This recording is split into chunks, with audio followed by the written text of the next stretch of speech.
Hey guys, how's it going? Kriparian here. Today I want to give you guys a review of my favorite user-created Hearthstone cards. I know there's a new expansion coming out. These cards are not real cards. They are not part of the upcoming Witchwood expansion. But I like to time these videos right before expansions do come out because we get to see, we're kind of in that mood of looking at cards and trying to admire creativity. And let me tell you, there's nothing more creative in Hearthstone than what the community comes up with.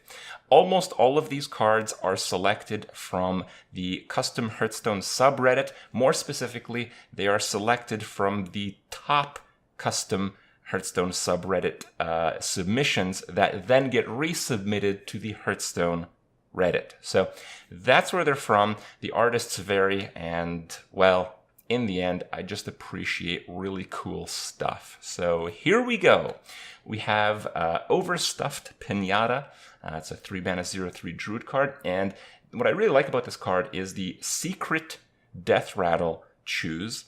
We have this on a real card, but it just sucked too much, so it didn't really matter. But if the card is decent and it has very polarizing effects, which this one does, let alone the effect, but the sequence of the effect. So the current turn player draws 2 or 11 cards. So, if you think that you can sacrifice it on your own turn, you can draw 2, but your opponent might not really know that, and he might try to grab the 2 by using like a spell removal, and you might put 11 cards to just absolutely annihilate his deck.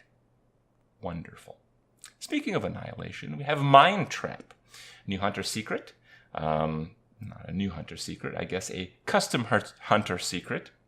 The second time your hero is attacked, deal 3 damage to all enemies. So, what I like about low mana cost secrets is not being able to play around them effectively.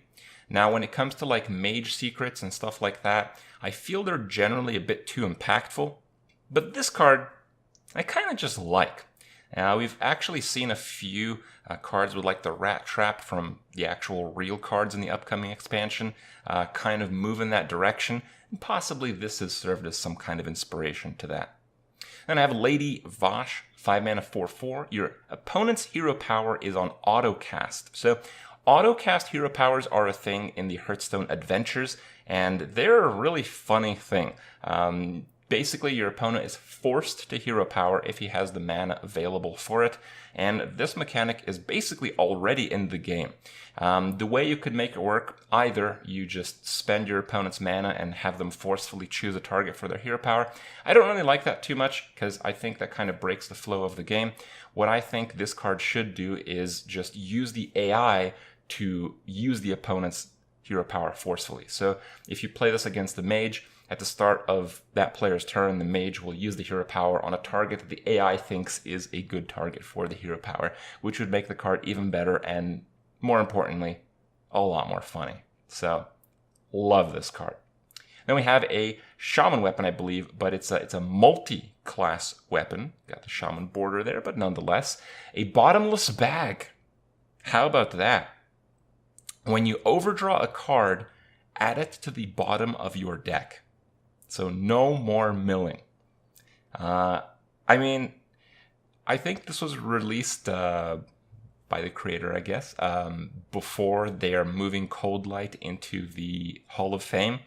So it'll probably make a lot less sense, but nonetheless, what a concept. Then we have another Shaman card, Bane Totem Caller, 5-mana 3/6. And when you play him, you choose a friendly minion and transform all basic totems into copies of it. We've had cards with significant totem synergies in the past, but they largely had to do with situations where you just have a bunch of totems and they would all suddenly become really powerful. With this, to get that really powerful effect, you need to have another powerful minion in place. So it's like if you're winning by a hell of a lot, win even more.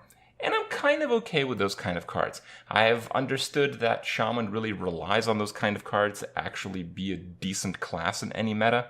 So they're kind of required, and I think I like this direction more than what I've seen from Blizzard lately.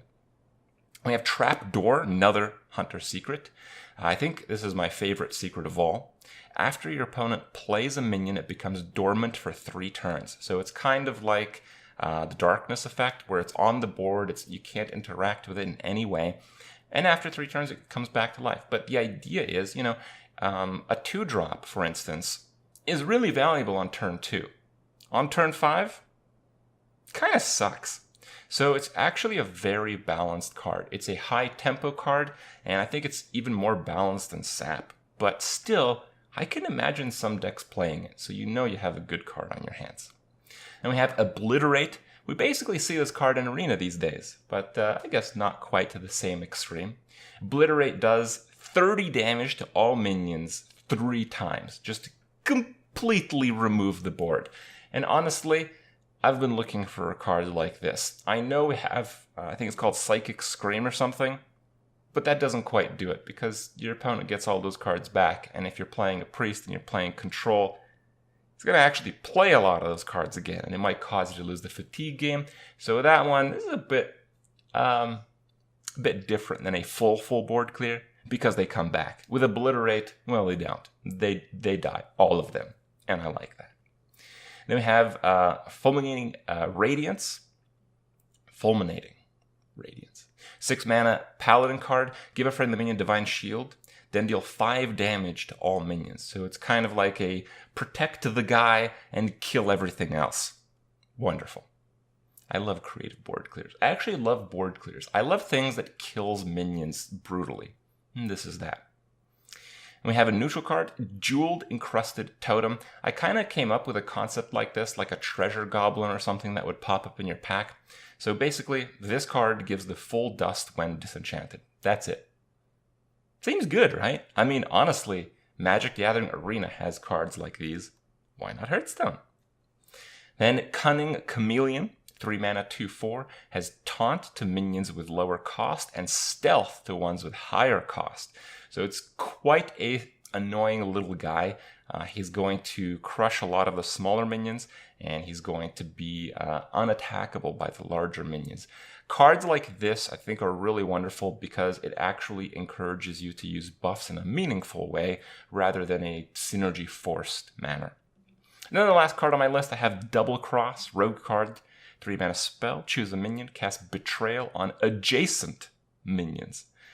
Again, wonderful. I just love these board clears. They're so good. We haven't actually seen board clears of this caliber from Blizzard. Not too many, at least recently. And honestly, I hope they take note. Hope you guys enjoyed the custom cards. Hope you guys enjoyed my review of them. And I'll see you guys tomorrow. Well, hi there. Thank you for watching yet another Cripperino video. Hope you guys enjoyed it. And if you did enjoy it, and if you do want to see more, and if you haven't already subscribed, why not subscribe? It's there. It's free. You get to see more of me. But these days, actually, the subscribe button doesn't necessarily do what it did in the past. You might not get notifications for all the videos, especially since we do multiple uploads a day. So if you have already subscribed and you must see every single Cripperino video, well, you can hit the notification thing. Hit that bell sign, and you absolutely will get notified when the next video comes out. Thanks, guys, and I'll see you guys in the next one.